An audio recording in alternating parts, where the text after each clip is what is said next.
अस्सलाम वालेकुम everyone, this is Miya Akbar. Hope आप सब लोग ठीक होंगे और मेरी वीडियोस आपको पसंद आ रही होंगी। आज हम लोग EDU 411 का mid term related last video बना रहे हैं, यानी कि हम लोगों ने अब तक आपकी सारे लेक्चर्स कवर कर दिए हैं। जितनी भी उसमें इम्पॉर्टेंट बातें थी, जितने भी इम्पॉर्टेंट पॉइंट ऑफ व्यू मतलब पेपर पॉइंट ऑफ व्यू से जो चीज़ें इंपॉर्टेंट थी, हमने हर चीज़ को डिस्कस कर लिया। मुझे उम्मीद है कि आपको सब कुछ समझ आ गया होगा। मैं इस बात की भी उम्मीद रखती हूँ कि आप पेपर बहुत अच्छे से अटेम्प्ट कर लोगे। तो चलिए जी अपनी लास्ट वीडियो को करते हैं स्टार्ट। Lecture number 17। इसमें सबसे पहले जो आपके पास इम्पॉर्टेंट चीज़ है वो है कवायद उर्दू की अहमियत।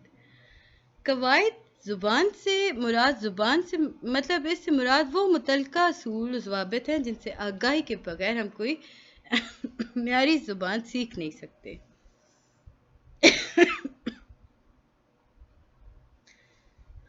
दरअसल हर इल्म में ना होता क्या है कि मखसूस असूल होते हैं उसे सीखने के। तो जब तक हम उन बुनियादी असूलों को नहीं जान सकते, हम किसी भी ज़ुबान को नहीं सीख सकते। और इन बुनियादी असूलों को हम कवायद ज़ुबान कहते हैं। उर्दू की बुनियाद दो असासी इल्म, इल्म सर्फ और इल्म नहू पर थी। अब जब हम बात करते हैं सर्फ से, तो सर्फ से मुराद क्या है?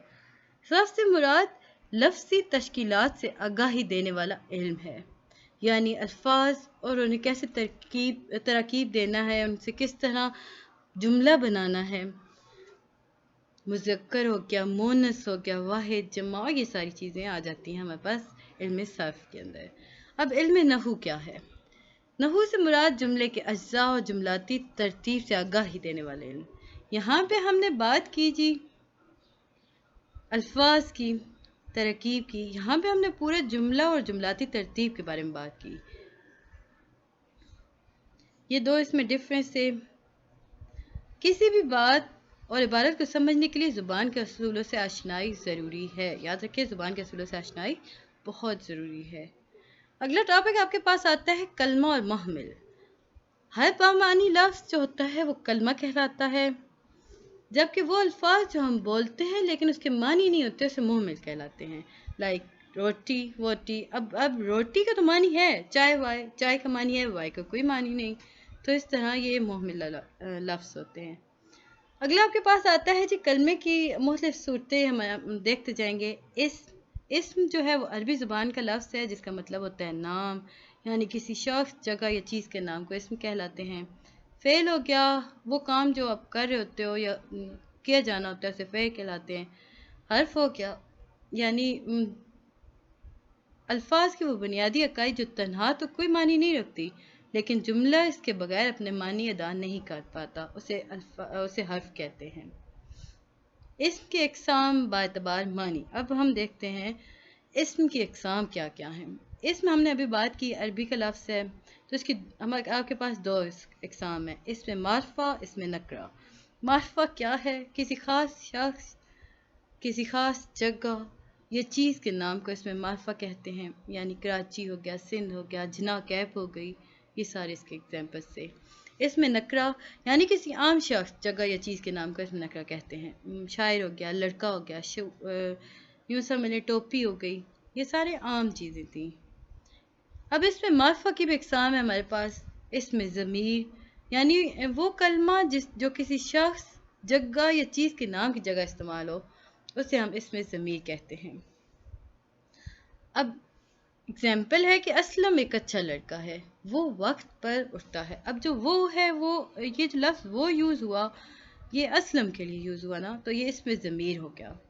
इसके बाद ही इसमें इशारा, यानी ऐसा इसम जिसमें हम किसी शख्स, जगह या चीज़ की तरफ इशारा कर रहे हैं उसे हम कहते हैं इसमें इशारा।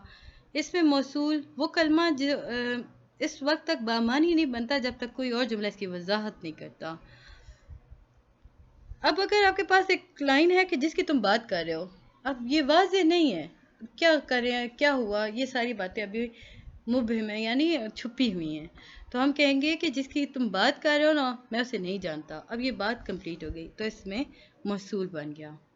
इसमें अलम जो था भाई, वो इल्म या वो कलमा जो असल नाम की बजाय किसी शख्स की पहचान बन जाए, उसे हम कहते हैं। अब खिताब इसमें आ जाता है। وہ نام جو کسی مارکہ یا خدمات کی وجہ سے دیا گیا ہو۔ علامہ اقبال کو حکیم امت کہا گیا۔ تخلص وہ نام جو شاعر اصلی نام کے بجائے اپنی شاعری شناخت کے لیے استعمال کرتے ہیں، جیسے غالب ہو گیا۔ لقب وہ نام جو کسی صفت کی وجہ سے لوگوں مشہور ہو، مثلاً صادق و امین ہو گیا، صدیق ہو گیا، فاروق اعظم ہو گیا۔ عرف وہ نام جو اصل نام کی جگہ محبت، لاڈ، پیار، نفع، حقارت وغیرہ کی دیا جائے، یعنی کہ آپ نک نیم جو دے رہے ہوتے ہو۔ کنیت یعنی وہ نام جو رشتے کو ظاہر کرے۔ ابن قاسم ہو گیا، یعنی قاسم کا بیٹا۔ ام ہانی ہو گیا، یا ہانی کی ماں۔ اس میں نکرہ کے اقسام بھی ہمارے پاس ہیں جی۔ اس میں مصغر وہ کلمہ جو کسی چیز کے چھوٹے پن کو ظاہر کرتا ہے، اسے ہم اس میں مصغر کہتے ہیں۔ اس میں مکبر یعنی بڑی چیز کے بارے میں بات کر رہا ہے۔ اس میں آلہ کسی آلے ہتھیار کے بارے میں بات ہو رہی ہوتی ہے۔ اس میں صوت یعنی کسی جاندار یا بے جان کی آواز کو ظاہر کرنے والے اسم کو اس میں صوت کہلاتے ہیں۔ مثلاً نیو میں ہو گیا، چو چو ہو گیا، چھم چھم ہو گیا۔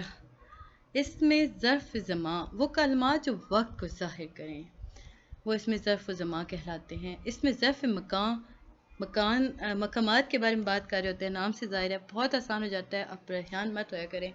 اس میں جامد یعنی وہ اسم جو نہ خود کسی کلمے سے نکلا ہو، نہ اس سے کوئی کلمہ نکلا ہو، مثلا کاغذ، قلم، دوات، یہ ہمارے پاس اس میں جامد ہیں۔ اس میں مصدر جو ہیں وہ اسم جو خود تو کسی کلمے سے نہ نکلا ہو، لیکن اس سے مختلف کلمات نکلتے ہوں، مثلا لکھنا، پڑھنا، جانا، آنا۔ اس میں مشتق یہ اس میں مصدر سے نکلتے ہیں، وہ کلمات جو اس میں مصدر سے نکلتے ہوں، مثلا لکھنا سے لکھائی، پڑھنا سے پڑھائی۔ اس میں فعل وہ اسم جو کوئی کام کرنے میں متحرک ہو، یعنی کام سر انجام دے، یعنی مثال کے طور پر آپ کہہ رہے ہیں دھونے والے کام ہے، سونے والا ہے، رونے والا ہے، یہ سارے کچھ ہمارے پاس اس میں فعل میں آ جاتے ہیں۔ اس میں مفعول وہ اسم جو جس پر کوئی کام کیا جائے، اس میں حالیہ حالت کو ظاہر کرے۔ معاوضہ رقم کے بارے میں، اجرت کے بارے میں بات کی جاتی ہے۔ حاصل مصدر یعنی کہ وہ کلمہ جو مصدری معنی رکھتا ہو۔ اترنا سے اترائی ہو گیا، چڑھنا سے چڑھائی ہو گیا۔ تو یہ تھا لیکچر نمبر 17۔ جلدی سے لیکچر نمبر 18 بھی دیکھ لیتے ہیں، جو کہ لاسٹ لیکچر ہے۔ مجھے امید ہے کہ آپ کو میری یہ سیریز پسند آئی ہوگی۔ انشاء کی اہمیت، اور ابھی تک جن لوگوں نے میرے چینل کو سبسکرائب نہیں کیا تو کائنڈلی کر دیں۔ دیکھیں آج میں آپ کی لاسٹ ویڈیو بنا رہی ہوں، تو اتنا تو میں حق رکھتی ہوں کہ آپ میرے چینل کو سبسکرائب کرو، میری ویڈیوز کو لائک کرو، نہیں پسند آ رہی تو ڈس لائک کر دو۔ انشاء کی اہمیت اگر ہم نثر میں دیکھیں تو سادہ رواں، شائستہ شگفتہ، مربوط تحریر کو انشاء کہتے ہیں۔ جس پہ اب سادہ رواں نثر کا مطلب کیا ہوا؟ وہ تحریر جو غیر ضروری طور پر بہت جلد نہ ہو، مطلب بورنگ نہ ہو، بوریت کا احساس نہ ہو رہا ہو۔ اس کے بعد ہی ہم امپورٹنٹ چیز جو دیکھتے ہیں وہ ہے مضمون نویسی۔ کسی موضوع کے حوالے سے مرتب کیا گیا مناسب طوالت کے وہ تقابلی و تجزیاتی یا توضیح و تشریح تحریر جس میں منطقی ترتیب قائم رکھی جائے، اسے مضمون کہتے ہیں۔ یعنی کہ ہم لوگ پہلے بات کر چکے ہیں، یہاں تو بہت ڈیٹیل، بہت ورڈنگ ڈیفیکلٹ آ گئے۔ مضمون نویسی یعنی وہ عبارت جس کے اندر ہم جو کہ نہ افسانہ ہو نہ ڈرامہ ہو، بلکہ یہ ایک مکمل ترتیب کیا گیا ایک چیز ہو، جسے ہم مضمون کہتے ہیں۔ مضامین کی اقسام بھی آپ کے پاس آ جاتی ہیں، وہ اتنی امپورٹنٹ نہیں تھی تو ہم نے نکال دیا۔ بنیادی طور پر مضامین کو 3 حصوں میں تقسیم کیا گیا ہے۔ اول ابتدائیہ ہوتا ہے، سیکنڈ جو ہوتا ہے وہ وسط ہوتا ہے، اور لاسٹ اختتامیہ۔ ابتدائیہ میں آپ اس کے نام لکھتے ہو، ساری شروعات کی باتیں لکھتے ہو، وسط میں پورا مضمون طوالت دیتے ہو، اور اختتامیہ میں اس سے آگے ختم کر دیتے ہو۔ اب آ جاتے ہیں درخواست نویسی پر۔ عملی تحریر کی وہ صورت جس میں کسی سے کوئی التجا کی جائے یا آزادانہ انداز میں کوئی مطالبہ کیا جائے، درخواست کہلاتی ہے۔ اب اس کے بھی آپ کے پاس 3 اجزاء ہیں۔ سرنامہ ابتدائیہ کہلاتا ہے، نفس مضمون، اور اختتامیہ۔ سرنامہ جس میں درخواست لکھتے وقت سب سے پہلے وصول کنندہ جس کے نام درخواست لکھی جا رہی ہو، اس کا عہدہ، اس کا مرتبہ درج کیا جاتا ہے۔ اگر آپ پرنسپل کے نام لکھ رہے ہو تو آپ جناب ہیڈ ماسٹر صاحب لکھو گے، ٹو دا پرنسپل لکھو گے۔ نفس مضمون اس میں آپ اصل مقصد بیان کرتے ہو، اسے نفس مضمون کہتے ہیں۔ याद रखिएगा, नफ्स मजमून मुख्तसर, बराह रास्त और वाज़ेह होना चाहिए। और इख्तितामिया में आप आखिर में आके दरख्वास्त दंदा की तफसीलात यानी दरख्वास्त लिखने वाली तफसीलात लिखते हो, और ये बाएं जानिब होता है। खतूत नवीसी। अब हम बढ़ते हैं खतूत नवीसी की तरफ। खत जो है मकतूब या मरासला एक रवायती सूरत है। ये खत लिखने वाले को मकतूब निगार भी कहते हैं, और जिसे खत लिखा जाता है उसे मकतूबे आलिया कहते हैं या इलह कहते हैं।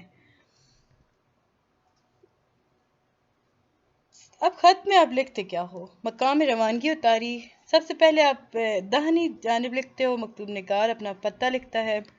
इसके ऐन नीचे खत की तारीख लिखी जाती है।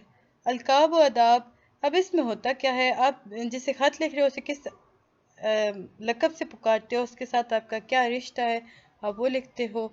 मसलन प्यारे अब्बा जान, अजीज़ दोस्त, ये सारे कुछ आ जाते हैं। नफ्स मजमून, इसमें आप बाकायदा रोशनी डालते हो कि आपने ख़त लिखा किस लिए था। खात्मा, अपने खात्मे अपना तारफ़ करवाया जाता है, और ये बाईं तरफ लिखा जाता है। याद रखिएगा, खात्मा बाईं तरफ लिखा जाता है। पता, आखिर में आप अपना आखिर में आप मकतूब अलैह का पता लिखकर ख़त रवाना कर देते हो। इसके बाद ये मकालमा निगारी। दो या दो से ज़ायद अफराद के दरमियान होने वाली गुफ्तगू को हम मकालमा कहते हैं, और इसकी तहरीरी महारत को मकालमा निगारी कहते हैं। किरदारों के तारुफ में हमेशा फ़ेल हाल का सीगा इस्तेमाल होना चाहिए। याद रखिएगा, हर मकालमे का आगाज़ नई सतर से होना चाहिए। सबसे पहले किरदार का नाम दिया जाए, फिर राब्ते की अलामत जो इस किस्म की होती है दी जाए ताकि वाज़ेह हो जाए कि क्या हुआ है। फॉर एग्जांपल करें, अली, हमने राब्ते की अलामत दी, तुम कैसे हो? खावर, अल्लाह का शुक्र। अब हमें पता चल रहा है अली बात कर रहे हैं खावर से, और वो क्या क्या बात कर रहे हैं। अब आते हैं कहानी निगारी पर। हकीकी या ख्याली वाक़यात का कड़ी दर कड़ी बयानिया इज़हार कहानी कहलाता है। कहानी की दो तरह की होती हैं। पहली कहानी होती है हकीकी कहानी, और इसमें मरबूत बयान होता है जो हकीकतन वक़ूअ पज़ीर हो रहा होता है। दूसरी होती है ख्याली कहानियाँ, जिनमें आप अपने ख्यालात की दुनिया के बारे में बात कर रहे होते हो, जो आपका ज़हन तख्लीक कर रहा होता है। कहानी के सबसे पहले हिस्से को इब्तिदा ये कहते हैं। हमने हर चीज़ में देखा कि पहले हिस्से को इब्तिदा ये कहा गया। फैलाओ के हम अब बात करते हैं तो ये कश्मकश की तरफ बढ़ती है। ये कहानी का वस्ती हिस्सा होता है। इख्तितामिया में आप कहानी को समेट देते हो। कहानी का असलूब आप ऐसा रखो कि बच्चों को बहुत जल्द महसूस ना हो, वो दिलचस्प महसूस हो, वो उसे पसंद करते हों। तो ये था जी आज हमारा लास्ट लेक्चर नंबर 18 इस सब्जेक्ट का। मुझे उम्मीद है कि आपको सारी चीज़ें समझ आ चुकी होंगी, और इंशाअल्लाह ताला आपका पेपर बहुत अच्छा होगा। मिलते हैं जी नई वीडियो के साथ मिड टर्म के बाद। तो तब तक के लिए अल्लाह हाफिज़।